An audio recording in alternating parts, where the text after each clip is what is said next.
Hi everyone, this is Yolanda and I am locating cozy. So I'm gonna be honest with you guys. I tried to just do a voiceover for some of the footage that I'm about to share, but it just wasn't working. So I feel like maybe I'm just a little vain and I just had to like be up in your faces. But anyways, it's been a minute. That's okay. I just wanted to share right now. I am in Puerto Vallarta. I actually am doing my very first. Actually, it's my first time being in Mexico ever. I take that back. I think like when I was 18, 19 years old, somewhere in San Diego. I think I came down to Tijuana one time. Okay, yeah, so that was it. Other than that, never been to Mexico. So with that, I am here on my first time in Mexico and my very first pet sit in Mexico. And it's a month-long pet sit, and I've already been here about 2 weeks now, so I'm pretty excited about just this whole thing has just been great. It's just been a game changer, and I'm so very thankful. With that, I have here, let's see if we can get them on camera. I'm gonna insert some pictures of them anyways, but this is Autumn, and this here is Finley. Okay, so yeah, these are the two pups that I've been hanging out with, and it's been wonderful. Let me see if I can get this back on here. Anyways, it's been really cool. I got here 2 days before the pet sit. The pet sit was going to start on a Saturday, and I got here on a Thursday because I wanted to be able to, and excuse the noise, by the way. Yes, I'm literally, I shall insert the view here. This is my pet sit for the next month. It's rough out here.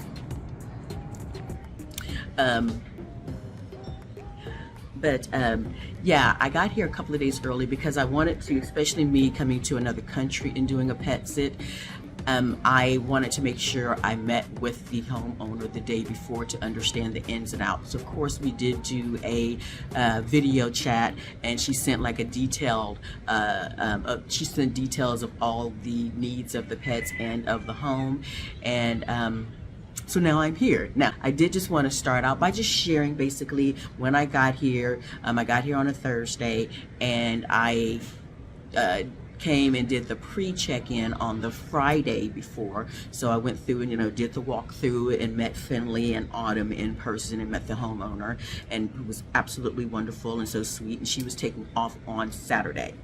It's hard for me to make decisions when I'm looking for an Airbnb, especially in another country, so I'm trying to check and make sure that it has elevators and all these other things that, I don't want to have to be lugging my luggage up all these stairs. And so it took me a while. I think it took me about 3 days of research before I actually settled on this particular Airbnb, which was just so cool and bright, and just, it seemed very unique. And come to find out, they'd only had their Airbnb up and running for about, I think she said 8 months. And it's different rooms. It's like, I guess, individual rooms, like little boutique hotel rooms, I guess, for lack of better words. I don't know if the other rooms had bathrooms upstairs, or if they had a shared bathroom, but mine was on the first floor, so mine was actually facing the street, and you have a key, you come in, and I had like this beautiful, it was just so bright and gorgeous, and I love how they did the decor, and had this beautiful big king size bed, and I had a bathroom, my own bathroom, and I also had a kitchen upstairs. In the where the other rooms were, there was a common sitting area and there was a common kitchen area for everybody else, but I actually had my own kitchen, and I'm just thankful that I didn't have to lug anything upstairs, because it's an older building. I mean, it's an original building, but they just, I guess the lady said the family actually got together and invested, and so it's a gold mine, because literally it's like 2 blocks, or not even 2 blocks, about a block away from the Malecon or the boardwalk. So it was I stayed there for 2 days. My only problem was that the internet was kind of iffy, kind of spotty, but I made it through. I wasn't spending that much time there. So all in all, yeah, that first day, it was just really me just kind of regrouping and just trying to relax, and I was very hungry, so I went next door. There was a black woman, as I was coming from the corner store, there was a black woman that just kind of yelled out to me like, hey, and a little later I was like, well, I know that was a restaurant, so I actually made my way down there. Come to find out, it was, I guess, we would call it the infamous Brooklyn Cafe, because this is a black woman that owns this restaurant here in Puerto Vallarta. I didn't know, I'd heard about it. I didn't know that I was literally right next door to it. So that was pretty cool. So I went there and met Miss Morena, the owner. She was very nice, and we talked for quite a while and shared, you know, our life experiences. And so I actually got some rest that night, and then the next day I got up early in the morning and went down to the Malecon and just walked around and just to enjoy all the random sights. And it wasn't very busy at the time, you know, it was 7 o'clock in the morning, so no, it wasn't busy at all. Very few people were out, and I just kind of felt like I had the little gym to myself. So yeah, a lot of walking around down there, seeing some different sights, and just enjoying myself. And so then later on that afternoon, on that Friday, I went up to do the pre-check-in with the pet owner to meet Finley and Autumn, and just to get the lay of the land and, you know, make sure that she's comfortable with me and I'm comfortable with her and everything. So the home is just beautiful, and again, I just got to really enjoy this beautiful view. I was just like, oh my gosh, it is uphill.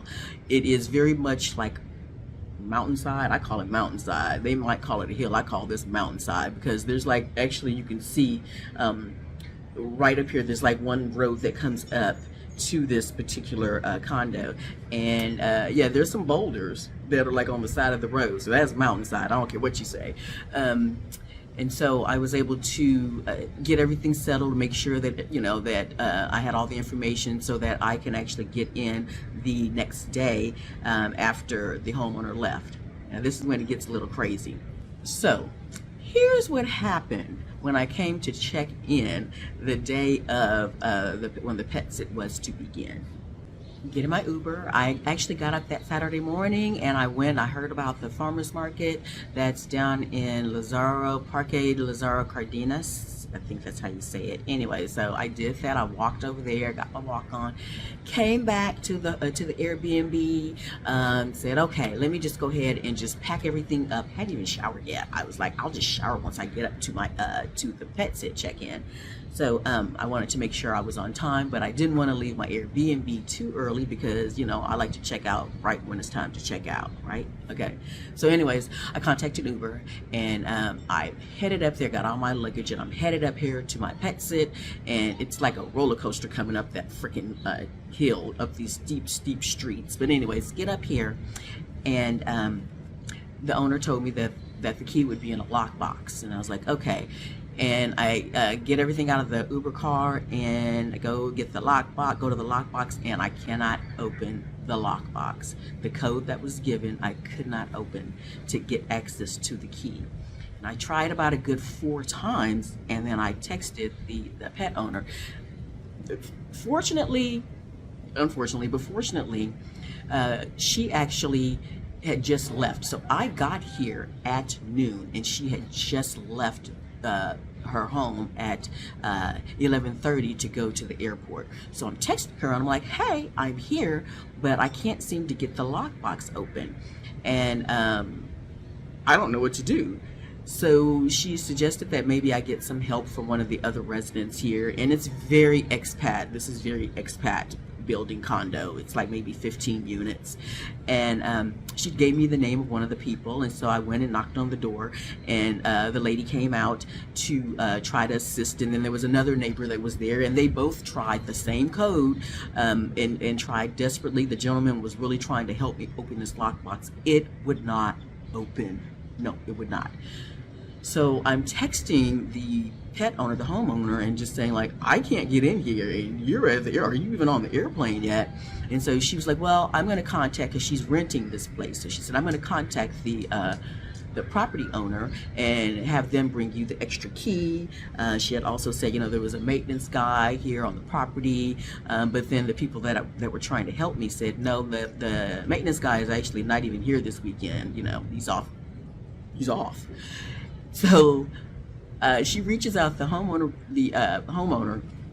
the pet owners reaches out to the property owner and is like, hey, you know, explaining the situation. She's not home. The property owner is not home either. So there's no way for me to get a key. And it's hot. I have not taken a shower because I thought I was just going to come up here and take a nice hot shower once I got in here, and that would be it. So I'm I'm funky. I'm funky. And no way to get in. Just sitting up here in the heat. You know, I was able to get my luggage inside, just, you know, by the door, but you know, I could, well, inside the building, but I couldn't do anything else. And so finally, the pet owner said, well, I'm at the airport. And I want to say also, she was so apologetic. Because she was like, this has never happened before. She has the correct code. She knows how it works. She's done, you know, she's had pet sitters before, to stay with her. I know how to unlock a lockbox, but for some reason that code was not working, and it wasn't just me that was trying to open up that lockbox. It was, you know, me and other people. So, anyway, she says, well, the only thing I can do as she's getting ready to board the plane is to leave the key with the airline at the gate. And I would have to Uber up there and then, you know, take an Uber back. And I was like, this is not going to end well. This woman is getting on the plane and leaving the country. And I am supposed to trust that Delta Airlines is going to take that key, get that over to the right person, and I'm going to be able to get that key and get in. I just didn't see that going well. So, first of all, I had to wait, like it seemed like forever to get an Uber because, the Ubers don't like to come up here on this mountainside to pick anybody up. So it's very, they don't want to do it. So anyways, I waited about a good 20 minutes for an Uber to come pick me up. The Ubers here are relatively, well, they're inexpensive unless you're actually trying to come from the airport. That's another story I'll share another day. But so it was inexpensive. That wasn't the point. It was hot. I was thirsty, and I didn't know. And so I was drinking some water. Didn't know where the bathroom. I didn't know that there was a bathroom down on the bottom floor. I know this now, weeks later. But at the time, I was like, "Why are you drinking this water? You're gonna have to use the bathroom, and you have no way to go use the bathroom anywhere." So anyways, the Uber finally comes. What's supposed to have been maybe a 30-minute ride turned into an hour because, going to the airport in Puerto Vallarta with the traffic and the roads, it was extremely challenging. But we got there. And of course, with the Ubers, you can't just like wait to be, I couldn't go in and have the Uber driver wait for me to take me back. No, you just have to go in and get another ride out. So anyways, I go inside, I go to the Delta gate, and because she had sent me a picture saying, I've written down, this is the person that took the key, and here's who they're going to give it to, the manager at the gate when you go to check your baggage. Just go there and they're going to have the key. And I was like, okay. So I go, walk in, and I go up to the Delta to baggage check thing, and I said, I'm trying to reach, and I give the lady's name. I'll just say Janet. I'm trying to reach Janet. And they said, who's Janet? I'm like, oh my God. I was like, I'm supposed to come and pick up a key, and I explained everything. And I will say this also, in Puerto Vallarta, for the most part, everybody well, not everybody, but a good percentage of people speak English, and especially at the airport, they're speaking English. So thank goodness for that. I've been taking Spanish classes, but their English is way better than my Spanish will ever be for now. But they didn't know who this person Janet was, and they looked at me like I was crazy, and I was like, this is horrible. And they said, hold on, and they went to go see if they could find a manager to help me, and like they didn't know who Janet was at all. I'm like, how do you not know who this person is if she's supposed to be a manager? Anyways, finally there was a gentleman that did say, because I said I'm trying to get my key, and he immediately was like, oh yes, and everything calmed down. I mean, just like, I was like, okay, they have the key. So he's like, hold on. And so a few minutes later, about 5 or 10 minutes later, the lady Janet came out and gave me the key, and I was like, oh my gosh.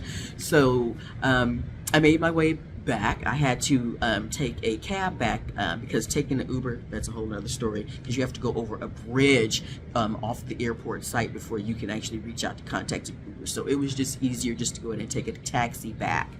Round trip, it cost me $32 round trip. And the pet owner immediately, once she actually landed where she was supposed to be, she immediately sent the money to me via Zelle. You know, she felt awful. She was just like, I can't believe that. If you need any extra cash. She was just doing whatever it took to make sure that I was as comfortable as possible to make up for the whole fiasco. So with that, I've told some of my friends about it already, what happened, and they're like, I would have been this and I would have been pissed. And I'm like, why? I mean, right now it's talking up just to a crazy funny story, but you know, in hindsight, at the time, yes, I was stressed. I was like, oh my gosh, I cannot believe this is happening. But in the end, everything worked out the way it was supposed to. It was an adventure, I will say that for sure. So that was my experience. And then once I actually got inside, the dogs were just like, hello, where have you been? And it's been an adventure ever since. But so that's my story about how I cannot get inside my pet sit in Mexico City and in Puerto Vallarta, and the pet owner had already left. So while I was walking along the Malecon, of course, it's like I just see everything and just people watching, and I'm just the type of person that I enjoy everything, and I don't meet strangers. I pretty much talk to everybody, but I just love this dog that I just saw as I was walking along the boardwalk, and this dog was just insistent that he was going to be taking this huge, it was like a piece, it was a log, it wasn't a branch, it wasn't a stick, it was a log that this dog was just insistent that he was taking with him to the beach, and it was just the funniest thing to me. So because it is so high up, again, you can only take an Uber if up or down, and to take an Uber up or down is going to, depending on where you're going to be going when you get into the central area, it could be anywhere from, I think, about $4 to $7 USD to get down or get up. And the pet owners had actually showed me where there's some stairs back here where you can actually walk all the way down, and it leads right to the beach. And I was like, okay, I'm not doing that. I'm just not. I will take an Uber back and forth, and I'll be good, because yeah, it's literally on a mountaintop. So yeah, it's like wherever you're walking, you're kind of going up, or you're going down, or you're going up, and my knees are not meant for that. But anyways, I decided finally, after about a week of being here, I decided to go ahead and walk down to the Malecon, to the boardwalk, and that was fun. It was challenging. It was not as hard as I thought it was going to be. Have I walked back up those stairs and everything? No, I'm not doing that. Actually, I might, because I actually walked yesterday. Autumn, the 12-year-old. Autumn, you're 12. Yeah, you're 12. Autumn, the 12-year-old, has some bad hind legs, so she can't really go she can't go long distances. But Finley is 4, and Finley and I went for a nice long walk downhill yesterday, down the street. I wanted to go to the corner store, and so we walked downhill. And as I was walking downhill, I kept telling myself, "You're going to regret this trying to walk back up." And anyway, so we walked down to the corner store, Finley and I, and then walked back up, and I think the locals were laughing at me because I just looked whipped. That was really, really hard to walk back up, and I said I would never do it again. But again, I think I might do it again. Yeah, it was hard, and I was just completely just drained when I got back. But I think I might do it again. So we'll see. I don't know. Anyways, that's about the gist of it. Oh, yeah. Yeah, so, I was out, enjoying a margarita sometime last week, and as I was leaving, I guess I was walking along, again, the Malecon, the boardwalk, and there was a lady that was getting ready to, I guess, go parasailing off the beach, and it was just really cool because, yeah, she was, getting these instructions, and then I turned my head for a minute and I looked back and she was already up in the air and gone. And I was like, oh my gosh. So that's not my mission. My mission is more like I'll be sharing, like when I went to the botanical gardens. My mission is, yes, I met up with some other, some expats and what they call snowbirds here. And we went out and, you know, I went dancing. There was a 70-year-old woman that outdanced me that the Friday before New Year's Eve. And yeah. These are the things that I like, to go check out different towns. I'm not going, you know, to jump in anybody's boat or going parasailing. That's not my mission in life. But all that to say is I'm happy to be here. I'm glad that you guys are watching. Please make sure you like and subscribe and hit that notification bell, and I will be posting more experiences from Puerto Vallarta and actually some other footage that I just have not posted yet. So that's my mission in 2024, is just to really like share what I've been doing and how pet sitting has just been a game changer in my life, and it's just brought down my levels of stress and anxiety so much, just because I have just changed a lot of things, and I felt like I was working to die before, and now I'm working to live and enjoy and finding different ways to do it. So anyways, thanks for watching, and I'll see you soon, and take care.